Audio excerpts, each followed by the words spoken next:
ලෙඩ රෝග නැතුව නිරෝගීව ලස්සනට ඉන්න සොයා වෙනුවෙන් තමයි අද වීඩියෝ එක අරගෙන ආවේ. අපි හැමෝගෙම ගෙදර තියෙන ලේසියෙන්ම හොයාගන්න පුළුවන් කතුරු මුරුංග කොළ වලින් තමයි හදාගන්නේ. අපි එහෙනම් දැන් වීඩියෝ එකට යමු. subscribe කරලා වීඩියෝ එක බලන්න එකතු වෙන්න.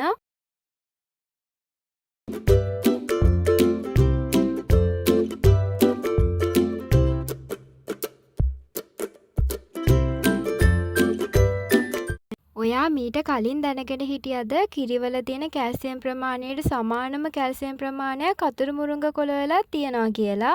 තව විටමින් A හා B අඩංගු වෙනවා. අපිට ලැබෙන සෞඛ්‍ය වාසි ගැනත් කතා කරමු. ඔයාලා ලෑස්ති කරලා අරගන්න රතු ලුණු, අමු මිරිස්, කරපිංච, රම්පා, උඹලකඩ, උළුහල්, මිටිකිරි අඩු කෝප 2ක් දාගන්න. උයාගන්න ඇතිලියටම දාන්න. ඊට පස්සේ කහ කුඩු තේ හැදි කාලක්, ලුණු කුඩු තේ හැදි භාගිකුත් දාලා රතු ලුණු අමු මිරිස් ටිකක් දාගන්න.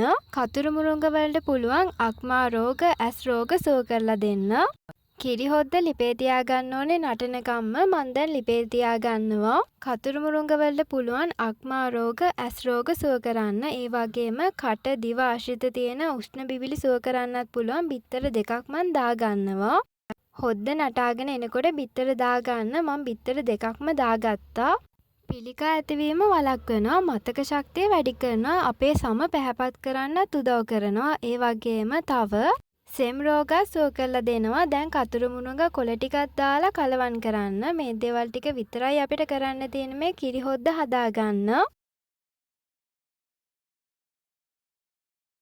හරීම ලේසියෙන් හිතුන ගමන් හදාගෙන කන්න පුළුවන්. හරීම රසයි මේ හොද්ද. ඒ වගේම ගොඩක් සෞඛ්‍ය වාසි අපිට ලැබෙනවා.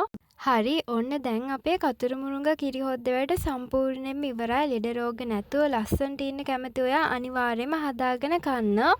තවත් මේ වගේ ලේසියෙන්ම හදාගන්න පුළුවන් කෑම රෙසිපි බලන්න මගේ YouTube channel එක subscribe කරලා දිගටම මාත් එක්ක එකතු වෙලා ඉන්න.